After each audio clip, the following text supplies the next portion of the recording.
Students, so welcome to CIA academy. और हमारा science का सीरीज़ जो है वो चल रहा है और एग्ज़ाम के पहले तक ये चलता रहेगा। जैसा कि मैंने आपको बोल रखा था कि ये चलता रहेगा AEDO के एग्ज़ाम के पहले तक।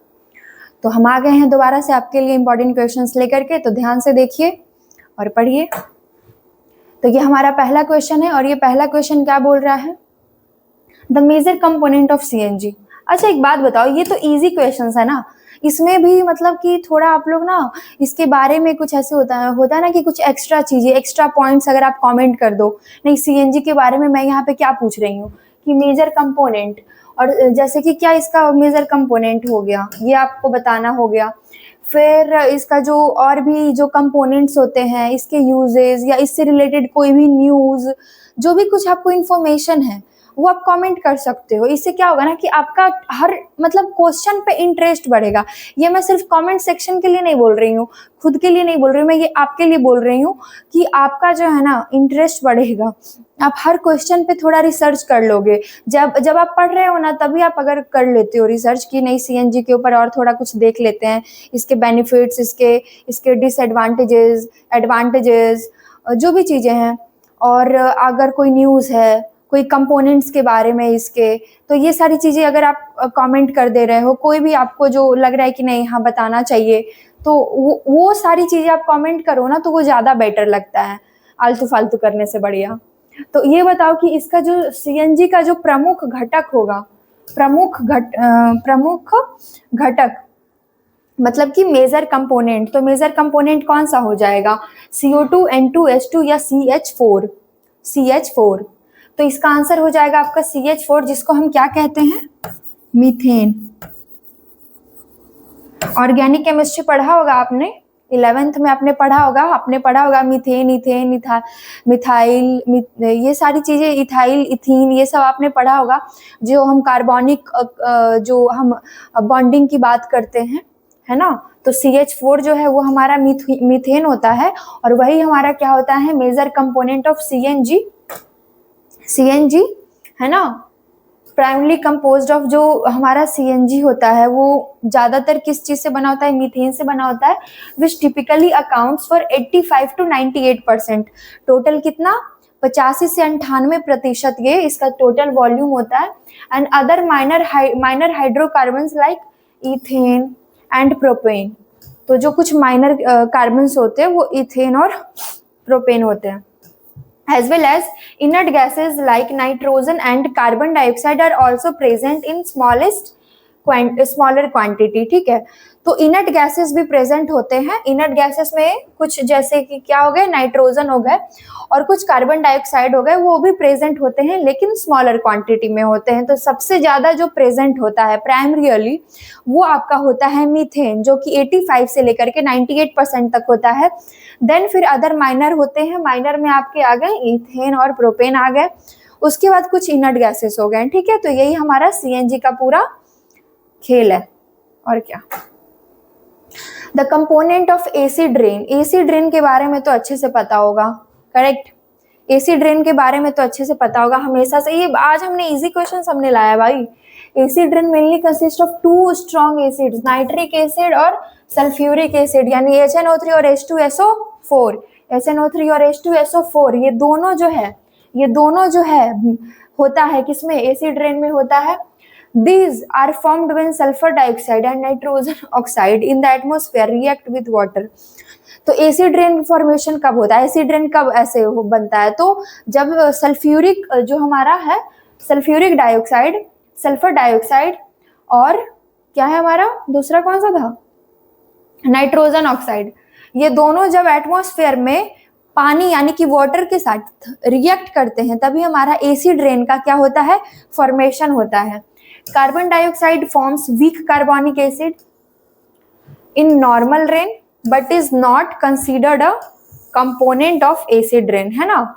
तो जो कार्बन डाइऑक्साइड होते हैं वो वीक कार्बनिक एसिड को मतलब कि उसका फॉर्मेशन करते हैं, जो कि एक नॉर्मल रेन में होता है, इसलिए उसको जो हमारा है वो एसिड रेन का कंपोनेंट नहीं है। Which is the harmful significantly lower pH type and therefore both A and B are the components. मतलब जो हमारा ए ऑप्शन में था और बी ऑप्शन में हमारा था ना नाइट्रिक एसिड और सल्फ्यूरिक एसिड, तो ये दोनों हमारा क्या हो जाएगा, कंपोनेंट हो जाएगा किसका, एसिड रेन का। ठीक है, चलो the chemical formula for heavy water, भारी जल का रासायनिक सूत्र क्या है। बहुत आसान आसान है, मजा आ गया। क्या है ये, D2O। D2O आप भी बोल रहे होगे कि मजा आ रहा है, मतलब कि सही है, क्वेश्चन होने चाहिए, ऐसे भी रिवीजन हो जाता है ना, थोड़ा कॉन्फिडेंस बूस्ट हो जाता है, नहीं मुझे आता है, ये वाला मुझे आता है, वो वाला आता है, तो मन करता है थोड़ा और डिफिकल्ट क्वेश्चन पढ़ो, फिर और डिफिकल्ट क्वेश्चन पढ़ो। अब एक ही बार में होता है ना कि डायरेक्ट साइंस का रिवीजन करने बैठे और कुछ पढ़ा नहीं है, मतलब बहुत दिन से, और बहुत दिन बाद हम रिवीजन करने बैठे और डायरेक्ट हम डिफिकल्ट क्वेश्चन उठा के रिवीजन करने अगर आप बैठ गए ना, तो आपका जो कॉन्फिडेंस जो थोड़ा यहाँ तक भी था ना, वो और यहाँ तक हो जाएगा। और वही अगर आप थोड़ा मतलब कि है ना बेसिक वाले क्वेश्चंस कर लो, फिर मॉडरेट वाले कर लो, फिर डिफिकल्ट वाले कर लो, तो आपका कॉन्फिडेंस भी बूस्ट होता जाएगा और आपका बेसिक टू डिफिकल्टी वाला क्वेश्चंस भी रिवीजन हो जाएगा, और वो ज़्यादा बेटर होता है, एक्चुअली वही बेटर होता है। ठीक है, तो the chemical formula for heavy water is D2O, and heavy water D2O, heavy water is a form of water that contains a heavier isotope of hydrogen known as deuterium, है ना, deuterium. इस deuterium atom has one proton, हर deuterium में क्या होता है, एक proton होता है, and one neutron, making it approximately twice as heavy as regular hydrogen, है ना, जो क्या है प्रोट्रियम H और 1H which only has one proton. ठीक है, and the chemical formula for heavy water is D2O also known as deuterium oxide. तो D2O को हम क्या बोलेंगे, ड्यूटेरियम ऑक्साइड बोलेंगे। ठीक है, भारी जल पानी का एक रूप है जिसमें हाइड्रोजन के एक भारी क्या है हमारा समस्थानिक को ड्यूटेरियम D या 2H के रूप में जाना जाता है। प्रत्येक ड्यूटेरियम परमाणु में एक प्रोटॉन और एक न्यूट्रॉन होता है। ठीक है, जो इसे नियमित हाइड्रोजन यानी कि प्रोट्रियम H या 1H से लगभग 2 गुना भारी बनाता है, 2 गुना भारी बनाता है, जिसमें केवल एक प्रोटॉन होता है ना। तो आपको याद रखना है कि जैसे हम इसको हैवी वाटर जब इसको बना रहे हैं, इसका जो 1 प्रोटॉन 1 न्यूट्रॉन मिल के इसको हैवी वाटर बना रहा है, तो आपको याद रखना है कि उसमें एक ही प्रोटॉन होता है, ये आपको याद रखना है। और इसका जो फॉर्मूला होता है वो क्या होता है, D2O, जिसका नाम क्या है, ड्यूटेरियम ऑक्साइड, जो कि हमारा एक हैवी वाटर है। नॉर्मल वाटर क्या होता है, तो नॉर्मल वाटर के बारे में तो आपको पता है, ये H2O। तो इसमें क्या होता है कि ये क्या H जो है, H is the common lighter isotope of hydrogen. तो हाइड्रोजन के बहुत सारे आइसोटोप्स होते हैं, वो बहुत सारे नहीं मतलब आइसोटोप्स होते हैं, उसके बारे में भी आपको इन्फॉर्मेशन होना चाहिए, जिसमें कि जो H है एक कॉमन और लाइटर आइसोटोप है हाइड्रोजन का। ठीक है, अब डिफरेंस क्या है, अंतर क्या है इनमें, मतलब कि हैवी वाटर में और नॉर्मल वाटर में, वो आप देखिए। तो अंतर क्या है, due to the heavier deuterium atoms, जो हैवियर ड्यूटेरियम एटम्स होते हैं, एटम्स है ना, heavy water is approximately 11% denser and has slightly higher melting and boiling point. चलो ये वाला आपका हो गया पॉइंट, मतलब आपके लिए ये याद करने वाला पॉइंट हो गया, higher melting and higher boiling point. ठीक है, ये आपका पूरा ये वैल्यू भी दिया हुआ है 3.8 degree Celsius and 101.4 degree Celsius. ठीक है, compared to the normal water जिसका मेल्टिंग पॉइंट होता है 0 degree Celsius and boiling point क्या होता है 100 डिग्री सेल्सियस। जो आपको हमेशा से पता होगा कि जो वाटर का जो बॉइलिंग पॉइंट है वो 100 डिग्री सेल्सियस होता है। और अगर आप हैवी वाटर की बात करो तो उसका कितना होता है 101.4 डिग्री सेल्सियस होता है, यानी कि इसका जो बॉइलिंग पॉइंट है वो भी हाई है और मेल्टिंग पॉइंट है वो भी हाई है।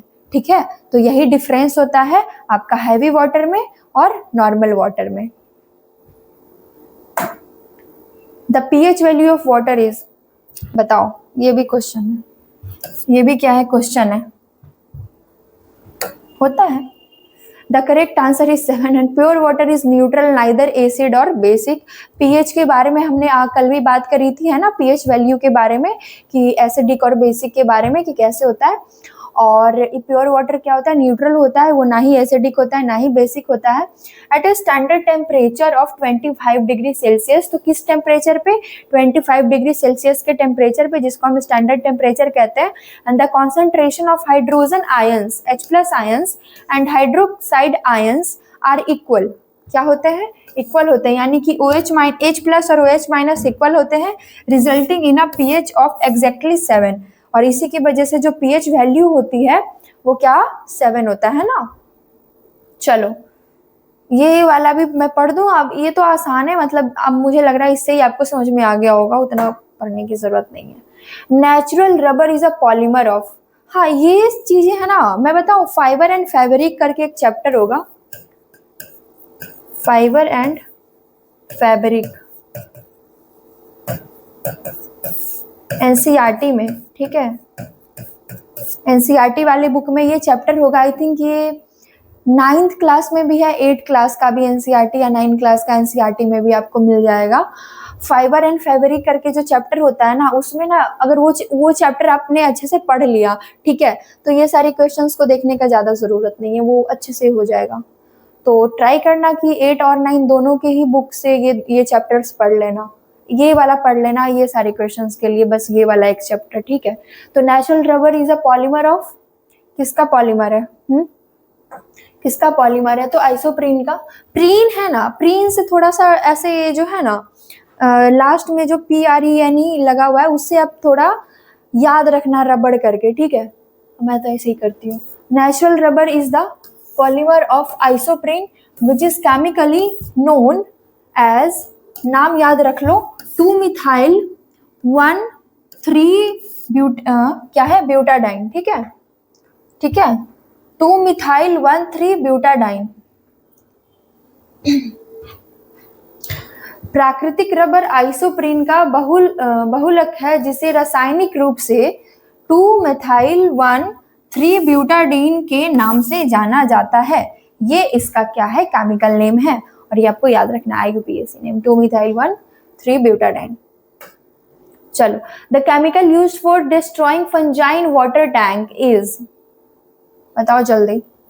पानी की टंकी में फफूंद को नष्ट करने के लिए इस्तेमाल किया जाने वाला रसायन है, इस्तेमाल किया जाने वाला रसायन है। तो जैसा कि मैंने कहा था कि क्वेश्चन अच्छा आएगा तो मैं टाइम दे दूंगी, कि टाइम इसलिए दे दूंगी ना ताकि आपको भी सोचने पे मजबूर करूं मैं, मतलब कि तुम सोचो, तुम देखो कि कैसे इसका आंसर क्या हो सकता है क्या नहीं, क्योंकि इजी वाले क्वेश्चंस तो एज आई सेड ऑलवेज कि सबको आता ही है, इतना तो आपने पढ़ ही रखा होगा, आपको जहाँ तक मुझे लगता है कि आपको ऑलमोस्ट आपने सारे क्वेश्चंस के आंसर्स दिए ही होंगे सही, नहीं दिए होंगे तब तो दिक्कत है, थोड़ा मोड़ा दिक्कत नहीं है, भारी दिक्कत है।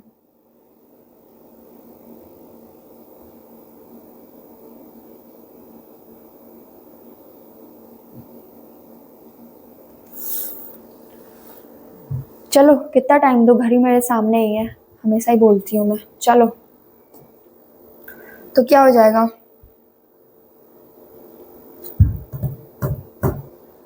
कॉपर सल्फेट, यानी कि केमिकल यूज किस डिस्ट्रॉय करने के लिए, फंजाई को डिस्ट्रॉय करने के लिए, उसको नष्ट करने के लिए, फफूंदों को पानी की टंकी में हम कॉपर सल्फेट को मिलाते हैं। तो कॉपर सल्फेट CuSO4, जिसका मॉलिक्यूलर क्या है formula, CuSO4 also known as blue vitriol, ये याद रखो एकदम अच्छे से। मैच द फॉलोइंग में दे देगा ब्लू वाइट्रियोल वगैरह वगैरह, और भी कुछ कुछ करके आपको दे देगा। इधर आपको दूसरी तरफ आपको मॉलिक्यूलर नेम दे देगा सबका फॉर्मूलाज, और फिर आपको मैच करने पड़ेंगे। तो ये चीजें ना याद रखा करो, क्योंकि पता है कॉमन क्वेश्चंस में ही गड़बड़ाते हैं लोग। Copper sulfate CuSO4 also known as blue vitriol is a commonly used chemical for killing fungi in water tanks because of its effective antifungal and algaecide properties. When dissolved in water, it releases copper ions that bind to protein and enzymes in the fungal cells damaging them and causing them to die. ठीक है, copper sulphate के बारे में आप हिंदी में भी देख लो एक बार, तो जिसे नीला थोथा, वाइट्रियोलिस थोथा, ओके, थोथा भी कहा जाता है, अपने प्रभावी एंटीफंगल और क्या है ये, एल्गासाइड गुणों के कारण पानी की टंकियों में कवक को मारने के लिए आमतौर पर इस्तेमाल किया जाने वाला रसायन है। जब इसे पानी में घोला जाता है तो यह तांबे के आयनों को छोड़ता है, जो आयंस होते हैं, आईना नहीं है ये, ठीक है, जो कवक कोशिकाओं में प्रोटीन और एंजाइमों से बंध जाते हैं। ठीक है, प्रोटीन और एंजाइमों से क्या होते हैं, बंध जाते हैं और उन्हें नुकसान पहुंचाते हैं और उन्हें मार देते हैं बेसिकली। तो ये हमारा क्या हो गया, कॉपर सल्फेट हो गया। कॉपर सल्फेट क्या क्या करता है समझ में आ गया होगा। थोड़ा हिंदी में अलग ही अलग शब्द मिल जाते हैं हमें, तो मजा आ जाता है।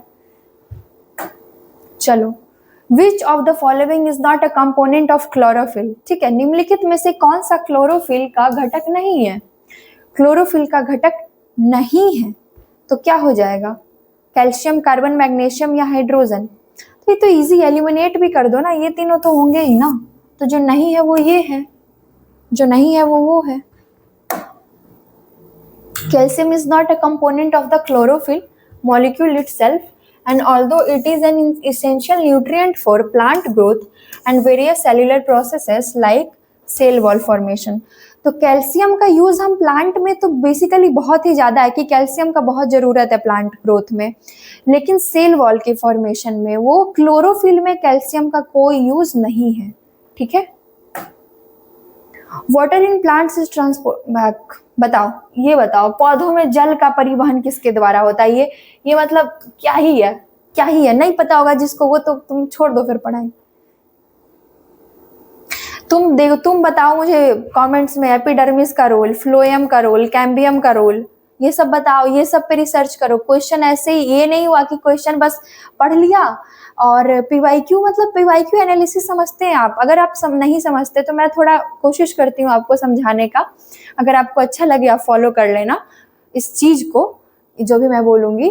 तो एक्चुअली क्या है ना कि मैं कैसे करती थी, तो पीवाईक्यू क्वेश्चंस जो है, तो ये आपने पढ़ा, क्वेश्चन पढ़ा, ठीक है, आपको लगा ये बहुत आसान क्वेश्चन है, फिर आप क्या करोगे, इसको छोड़ दोगे, आगे बढ़ जाओगे, यही करते होगे ना, छोड़ के फिर दूसरे क्वेश्चन पे चले जाएंगे, डिफिकल्ट उठाएंगे हम, जो वैसे क्वेश्चन होंगे उसको फिर ज्यादा ध्यान से पढ़ेंगे।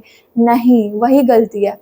आपको इजी क्वेश्चन जो मिल रहा है ना उसको ही पहले पकड़ो। क्यों, उसके ऑप्शंस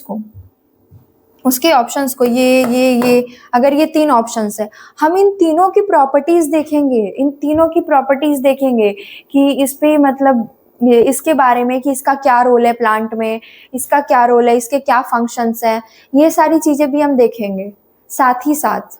ये नहीं कि सिर्फ जो हमने जाइलम के बारे में क्वेश्चन पढ़ा, जाइलम पढ़ लिया, अरे जाइलम तो पहले से पता था, वाटर ट्रांसपोर्ट में करता है मदद, लेकिन और भी तो है, फ्लोएम है, एपिडर्मिस है, कैम्बियम है, उसके बारे में भी जानो। उसके अगर उस तरीके से अगर आप बनाते हो पीवाईक्यू को, तो फिर आपको एक्स्ट्रा पढ़ने की जरूरत ही नहीं है, क्योंकि आपने सब पढ़ ही लिया। समझो, आपने ऑप्शंस अगर सारे पढ़ लिए ना, ऑप्शंस का सारा खेल समझ में आ गया ना आपको, कि मोस्टली अगर फैक्चुअल क्वेश्चंस है तो उसके ऑप्शंस पे भी और भी ज्यादा आपको ध्यान देना है, अगर वो उसी चैप्टर से रिलेटेड है।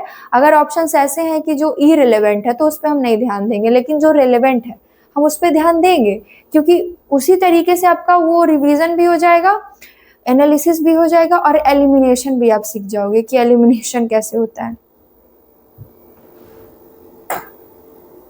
Xylem is a specialized vascular tissue in plants responsible for transporting water and dissolved minerals from the roots to the rest of the plant, including the stem and leaves. This process is driven primarily by transpiration, which creates a suction pull that draws water upward. ठीक है, मतलब कि xylem पौधों में विशिष्ट संवहनी उत्तक है जो जड़ों से पौधों के बाकी हिस्सों में, है ना, बाकी हिस्सों जिसमें तना और पत्तियों शामिल है, एक पानी और घुले हुए खनिजों के परिवहन के लिए जिम्मेदार है। यह प्रक्रिया मुख्य रूप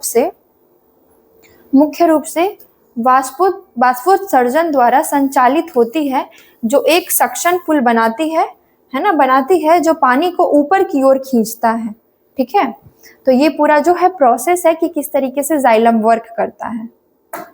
चलो, मैं चाहूं तो एपिडर्मिस यहां बताऊं, पर मैं नहीं बताऊंगी। फ्लोएम भी मैं यहां बता सकती हूं, पर मैं नहीं बताऊंगी। मैं सीधा क्वेश्चन पे आऊंगी, क्योंकि ये आपका काम है करना। मेरे सामने एक्सप्लेनेशन था, मेरे सामने चीजें हैं, पर मैं नहीं बताऊंगी, मैं नहीं पढ़ूंगी उसको। क्यों? क्योंकि आपको उस चीज पे रिसर्च करना है।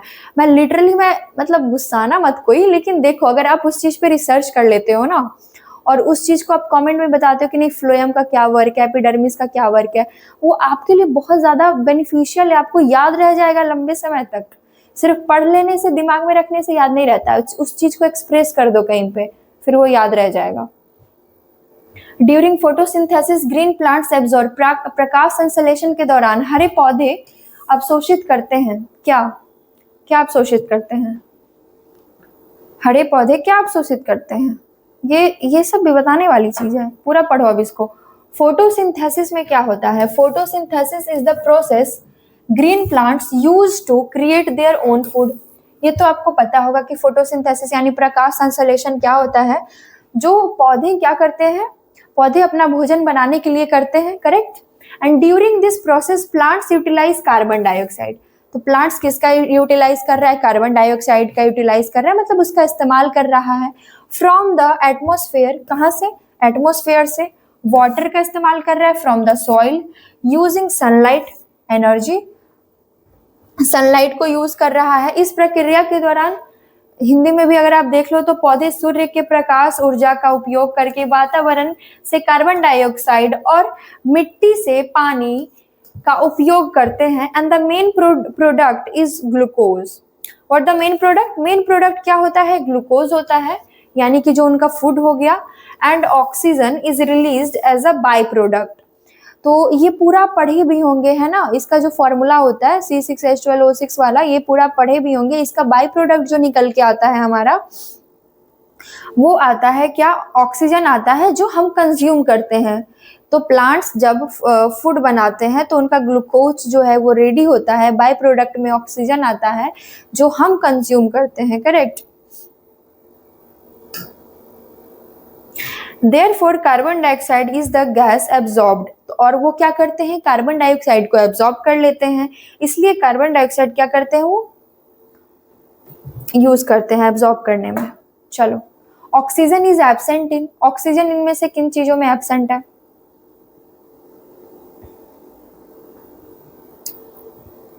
ऑक्सीजन इसमें नहीं है। केरोसिन, केरोसिन में नहीं है। क्यों नहीं है? Kerosene is a mixture of, kerosene किस चीज का मिक्सचर है? तो हाइड्रोकार्बन, है ना, primarily composed of carbon and hydrogen atoms with the general formula CnH2n+2। ये आपको याद रखना पड़ेगा, ये वाला, ठीक है। हिंदी में भी आप देख सकते हो कि केरोसिन हाइड्रोकार्बन का मिश्रण है, जो मुख्य रूप से कार्बन और हाइड्रोजन परमाणुओं से बना होता है, जिसका सामान्य सूत्र CnH2n+2 होता है। It does not contain oxygen as a component in its chemical structure. तो ये ऑक्सीजन को कंटेन नहीं करते हैं अपने एक कंपोनेंट के रूप में, है ना, but rather gets oxygen from the air when it burns. तो जब ये जलता है ना, जब ये जलता है तो ये ऑक्सीजन जो है वो एयर से ले लेता है ना। इसीलिए आपको पता है, ये घर में भी पहले केरोसिन, अभी तो केरोसिन नहीं मिलता, लेकिन जब पहले केरोसिन मिलता था तो जब हम लकड़ियां जलाते थे ठंड के दिनों में, तो होता था ना कि आप केरोसिन ऐसे डाले और फिर माचिस जलाओ, नहीं तो बहुत देर छोड़ने पे फिर जलता नहीं था, वैसी चीजें भी होती थी ना। The source of the enzyme lipase is, lipase का सोर्स क्या है? The source of enzyme lipase, बताओ जल्दी। पैनक्रियाज, पैनक्रियाज हो सकता है, पैनक्रियाज या लीवर या हार्ट या किडनी, हार्ट किडनी को उड़ा दो, पैनक्रियाज या लीवर ही कुछ, क्या हो जाएगा आपका? पैनक्रियाज हो जाएगा। The primary source of the digestive enzyme, digestive enzyme है, ये आपको पहले याद रखना है। लाइपेज क्या है? Lipase is the pancreas. क्या हो जाएगा? पैनक्रियाज है जहां से वो निकलता है। It secretes lipase into the small intestine. ये क्या करते हैं? पैनक्रियाज जो ये लाइपेज को सिक्रेट करते हैं स्मॉल इंटेस्टाइन में। क्यों करते हैं? क्यों करते हैं? To break down fats into fatty acids. जो फैट होता है उसको फैटी एसिड्स में ब्रेक डाउन करने के लिए, है ना। एंड ग्लिसरॉल, ये आपको याद रखना है, फैटी एसिड्स एंड ग्लिसरॉल। ये आपसे पूछा जा सकता है कि फैटी एसिड्स और ग्लिसरॉल जो है वो कहाँ बनते हैं, किस एंजाइम्स की वजह से बनते हैं, एंजाइम कौन सिक्रेट करता है। तो ये सारी क्वेश्चंस बन सकते हैं, ठीक है। BCG vaccine is used for the prevention of. BCG vaccine हम क्यों यूज करते हैं? तो ट्यूबरक्लोसिस के लिए। ट्यूबरक्लोसिस यानी कि क्षय रोग, है ना। ट्यूबरक्लोसिस में हम बीसीजी वैक्सीन का यूज करते हैं, विच इज बैसिले कैलामेटा ग्यूरिन। खतरनाक नाम है, वैक्सीन है ये। क्या है? Is specifically designed to provide protection against tuberculosis, ठीक है। इसमें फुल फॉर्म बस याद रखना ज्यादा जरूरी था। Which hormone is produced by pancreas. Pancreas के थ्रू कौन सा हार्मोन प्रोड्यूस होता है? ये बहुत ही आसान क्वेश्चन है। क्या हो जाएगा इसका? इंसुलिन हो जाएगा। इंसुलिन जो है वो पैनक्रियाज जो है, इंसुलिन जो है हमारा हार्मोन को प्रोड्यूस करता है जो कि ग्लूकोज लेवल को मेंटेन करता है। Insulin is a hormone produced by the beta cells of the pancreatic islets which plays a crucial role in regulating blood glucose level, है ना। जो हमारा शुगर ग्लूकोज लेवल होता है ऊपर नीचे मेंटेन करने का काम इंसुलिन करता है। और इसको कौन प्रोड्यूस कर रहा है इस हार्मोन को? तो पैनक्रियाज प्रोड्यूस कर रहे हैं, ठीक है। Which among the following help in circulation of blood? Circulation of blood में कौन सा इनमें से है जो कि हेल्प करता है? ठीक है, आपके लिए ये भी एक सवाल बन रहा है कि आपको ये सारे जो नाम है ना, इनके दूसरे नाम भी बताने हैं आपको। जैसे इसका आंसर हमारा एरिथ्रोसाइट हो रहा है, एरिथ्रोसाइट हो रहा है ना। एरिथ्रोसाइट है जो कि ब्लड सर्कुलेशन में हेल्प कर रहा है, जिसको हम रेड ब्लड सेल भी कहते हैं, या रेड ब्लड सेल को ही हम क्या कहते हैं? एरिथ्रोसाइट्स कहते हैं, जो मैंने कल भी बताया था आपको। तो बाकियों का भी आपको बताना है, ठीक है। या मतलब आप कमेंट करो, रिसर्च करके आप मन में ही रखो, आपकी मर्जी। Erythrocytes also known as red blood cells contain haemoglobin which is responsible for transporting oxygen throughout the body via the blood stream, है ना। ये मैं बताऊं? नहीं बताऊंगी, आप बताना। अगर आप नहीं बताओगे तो फिर मुझे ही बताना पड़ेगा, लेकिन मैं देख रही हूँ कि आप रिसर्च करते हो कि नहीं, बताते हो कि नहीं, देखती हूँ मैं। Angora wool is extracted from. Angora wool जो है वो किससे निकाला जाता है भाई? ये बहुत आसान है, ये क्वेश्चन आ चुका है, ये तो मुझे याद भी आ रहा है, लग रहा है मैं कह दी। हाँ भाई, क्यों तो बना रहे हैं हम। ये क्या हो जाएगा? रैबिट हो जाएगा, रैबिट हो जाएगा। अच्छा, अंगोरा वूल के बारे में पूछा है, हो सकता है इस बार किसी और वूल के बारे में पूछ ले, देख लेना भाई। टॉपिक PYQ एनालिसिस करो अच्छे से, इन सब से भी रिलेटेड चीजें देख लेना जो एनिमल्स दिए हुए हैं, ठीक है। Angora wool is a luxury fibre known for its exceptional softness, warmth and fluffiness, है ना। हेलो इफेक्ट देता है। It is exclusively derived from the hair or downy coat of the angora rabbit. काफी सॉफ्ट होता है ये, काफी ज्यादा, ठीक है। तो हमारी क्लास आज यहीं पे क्या होती है? एंड होती है। मैं देखती हूँ कि आप कुछ कमेंट सेक्शन में पढ़ाई वढ़ाई से रिलेटेड चीज़ें भी कमेंट करते हो कि नहीं। जो मैंने सवाल दिए हैं, जो मैंने कहा है, सवाल क्या दूंगी मैं, जो मैंने कहा है कि आपको उन ऑप्शंस पे रिसर्च करना है और आपको बताना है कि उन चीज़ों के बारे में। अभी हमने देखा एरिथ्रोसाइट्स और उसमें मोनोसाइट्स भी थे, लिम्फोसाइट्स भी थे, उसके पहले भी हमने कुछ देखा था क्वेश्चंस में। तो वो सारे ऑप्शंस के ऊपर अगर आप बताते हो कि इसका और क्या नाम है और क्या यूज़ है, ठीक है, तो वो लगेगा कि मुझे कि हाँ आप पढ़ रहे हो, आप ध्यान दे रहे हो क्वेश्चन पे। तो फिर इंसान होता है ना कि थोड़ा और भी ज़्यादा मोटिवेट होता है, बूस्टअप होता है, और क्वेश्चंस मैं लाऊं और मैं बताऊं। मेरे लिए भी मोटिवेशन, आपके लिए भी मोटिवेशन, दोनों का काम हो रहा है, ठीक है। चलिए, थैंक्स फॉर वॉचिंग, फिर मिलते हैं नेक्स्ट क्वेश्चन में।